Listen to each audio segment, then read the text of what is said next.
हरे कृष्णा। आश्विन माह की शुक्ल पक्ष की पूर्णिमा को शरद पूर्णिमा कहते हैं। इसे रास पूर्णिमा भी कहा जाता है। ज्योतिष की मान्यता है कि संपूर्ण वर्ष में आश्विन मास की पूर्णिमा का चंद्रमा ही षोडश कलाओं से युक्त होता है। कहते हैं कि इस दिन चंद्रमा अमृत की वर्षा करता है। शरद पूर्णिमा के दिन शाम को खीर पूरी बनाकर भगवान को भोग लगाएं। भोग लगाकर खीर को छत पर रख दें और रात को भगवान का भजन करें। चांद की रोशनी में खीर को रखें और चांद की रोशनी में सुई पिरोएं। अगले दिन खीर का प्रसाद सबको देना चाहिए।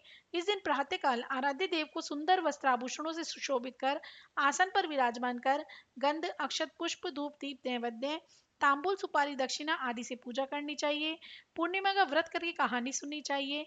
कथा सुनते समय एक लोटे में जल गिलास में गेहूं दोनों में रोली तथा चावल रखें। गेहूं के 13 दाने हाथ में लेकर कथा सुने। फिर गेहूं के गिलास पर हाथ फेरकर मिश्रानी को पांव छूकर गिलास दे दें। लोटे के जल को रात को अर्घ्य दें। विवाह उपरांत पूर्णमासी के व्रत को करने से शरद पूर्णिमा से ही प्रारंभ करना चाहिए। एक कार्तिक का व्रत भी शरद पूर्णिमा से ही आरंभ करना चाहिए। हरे कृष्णा। शरद पूर्णिमा की कथा इस प्रकार है। एक साहूकार के दो पुत्रियां थी। दोनों पुत्रियां पूर्णिमा का व्रत रखती थी, परंतु बड़ी पुत्री पूर्णिमा का पूरा व्रत रखती थी और छोटी पुत्री अधूरा व्रत रखती थी। परिणाम यह हुआ कि छोटी पुत्री की संतान पैदा होते ही मर जाती थी।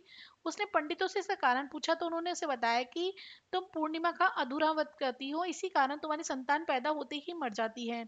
पूर्णिमा का पूरा व्रत विधि पूर्वक करने से तुम्हारी संतान जीवित रह सकती है।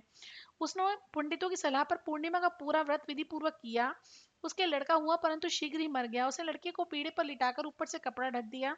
फिर बड़ी बहन को बुलाकर लाई और बैठने के लिए वही पीढ़ा दे दिया। बड़ी बहन जब पीढ़े पर बैठने लगी तो उसका घाघरा बच्चे को छू गया। बच्चा रोने लगा।